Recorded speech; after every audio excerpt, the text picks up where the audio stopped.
Oy, maayong hapon mga katao no, magluto ta karon og karne mga katao kay ngano na kadto magud ang atong sudan mga katao na manok mga katao na sunog. So karon mga katao pag masunog pa ni mga katao naglasdos dakon to na ginung kutsilyo aning na. To lutuon na nato mga katao kay naingon anin ang atong sibuyas. Murag mutubo na atong sibuyas mga katao no. Na siya kitiw-kitiw mga katao, kailangan lutuon na nato. So adobo ang atong i-prepare karon mga katao. So na-ice kay mga katao. Mukaon ko ana unya ako ra nagipabugnaw mga katao. So maun akong gipabugnaw, akong gipalanay kanti mga katao kay piti kagahi pud mga katao ay gahi pa sa imong kuan, sa imong uyab. Char. So mo na mga katao magluto ta may sibuyas na ahos na kani natay mga paminta diri atong pangwaon sa para doon nya na mga katao i-update ra mo. Bye. Og natagtad na nato ang atong mga lamas mga katao na ahos, na sibuyas, na ay pamintang durog, na ay pamintang buo. So mamili ka asay durog ug asay ko animo mga katao ibutang mga katao basta paminta parehara na mga katao. Og syempre ato na ipagawa sa atong exhaust mga katao, ana lang na mga katao i-on na to ang ato ang kuan gasol, iana abrihan na to ang bintana, unya i-on na to ang kalayo. So ana na mga katao no, wait lang mga katao kay ilunod na tong oil. Og niinit na ang mantinga mga katao, imo na nag-ilunod ang oil mga katao, kagamay lang gud mga katao, gamay lang mga katao ha, gamay ana.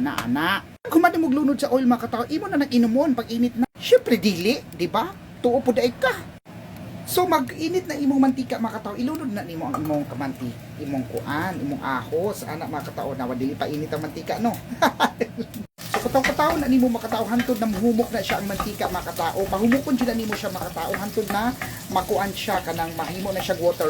O kung mura na siya mag-golden crispy na siya mga katao, kauna na siya mga katao. Di syempre ilunod na nini ang sibuyas. Lunod ang sibuyas mga katao para dili makuan. Ayaw pag tinanga mga katao kay pareha na pud na masunog na pud atong manok mga katao, bantayin na mga katao ha. Palaban na gitaan ni mga katao kung dili para di na ta masunog na alarm clock na rin mga katao, di na ta pwede din magpalinlang. Hulaton na pud na nimo mga katao na mag-golden crispy na pud na siya mga katao. Og syempre mga katao, andam na nimo imong karne na ilunod mga katao ha. Make sure na wala na tubig. So ilunod na nimo mga katao. Ambot unsa akong luto mga katao no, kay adobo cut man tanaw yung mga katao pero wala man na adobo cut ni. Kuan oy pero sige na lang mga katao, kanina lang kanira ba. Parehara man gyapon ang mga katao. Kana mga katao humalo, hulaton sa nimo na ma-fry or makuan-kuan maluto-luto siya gamay mga katao bago nimo siya kuanon. Nana kong style mga katao, gibutangan lang din ako og cubes mga katao. So wala na magbuot mga katao, yung anak kong style. Butangan din nimo paminta mga katao. Paminta na kong durog, murag ka ng lalaki gud na paminta pamin. Agbutang pugog paminta na buo mga katao, kay wala man koy dahon ng laurel mga katao. So kanina na akong gibutang mga katao no. Kung style mga katao, bago na ko butangan siya og Sprite or kanang suka or tuyo pud mga katao, ako sang ipasote mga katao.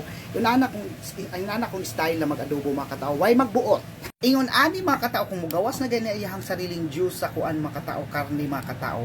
Ako nang buhaton isagol na nako ang yab-an na nako siya o Sprite ana kadali lang mga katao ana. Pabukalan sa din na nako na siya mga katao, waya pag kuman ako og yabos sa Sprite. Kana kay nabukal naman siya mga katao no, nabukal naman siya, timplahan na din na nako mga katao. Ako na siyang gitimplahan mga katao nako na video mga katao no, pero ang last na ako makuan sa inyo mga katao kay magbutang ko ana og kanang brown sugar mga katao.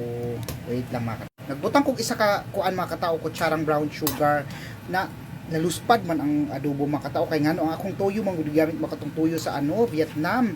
So i-try lang gud nako pud lami maguya ang toyo good pero dili lang kay siya katong para sa atong silver swan ba na mukulay gyud. So okay na mga katao, ay ako ra may mukaon. Nagbutang kog asukal mga katao kay ganahan magukukan ng murag mo muhupsaw gani iyang kakuan, iyang murag nag dry na adobo. So mura na mga katao.